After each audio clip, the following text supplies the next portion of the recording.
গত 13 তারিখ আমাদের রেজাল্ট রিভিউ করার লাস্ট ডেট ছিল। রেজাল্ট রিভিউ করার 7 থেকে 8 দিন হয়ে গেল, এখনও পর্যন্ত রিভিউ রেজাল্ট কিন্তু প্রকাশিত হয়নি।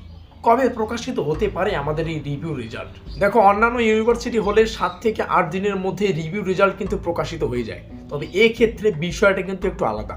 এটা হচ্ছে বাঁকুড়া ইউনিভার্সিটি। বাঁকুড়া ইউনিভার্সিটির একটা সেমিস্টারের রেজাল্ট বার করতে প্রায় 7 থেকে 8 মাসের সময় লেগে যায়, আর সেক্ষেত্রে তারপরে রিভিউ রেজাল্ট বার করতে প্রায় 1 মাসও লাগতে পারে, আবার 1 বছরও লাগতে পারে। তো যেমনটা বললাম, অন্যান্য ইউনিভার্সিটির ক্ষেত্রে 7 থেকে 8 দিনের মধ্যেই কিন্তু রিভিউ রেজাল্টটা প্রকাশিত হয়ে যায়।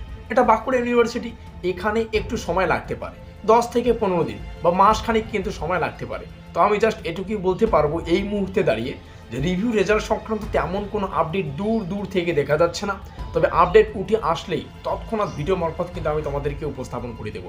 তো একটা কথাই কিন্তু এখান থেকে বলবে না, রেজাল্ট না পেলে তোমরা কেউ স্কলারশিপে আবেদন করতে পারবে না। রিভিউ রেজাল্ট করেছো সেটা কোনো ব্যাপার না, সেই সঙ্গে দ্বিতীয় সেমিস্টারের যে পরীক্ষা হয়ে গেল তারও কিন্তু রেজাল্ট এখনও পর্যন্ত তেমন করে আসেনি।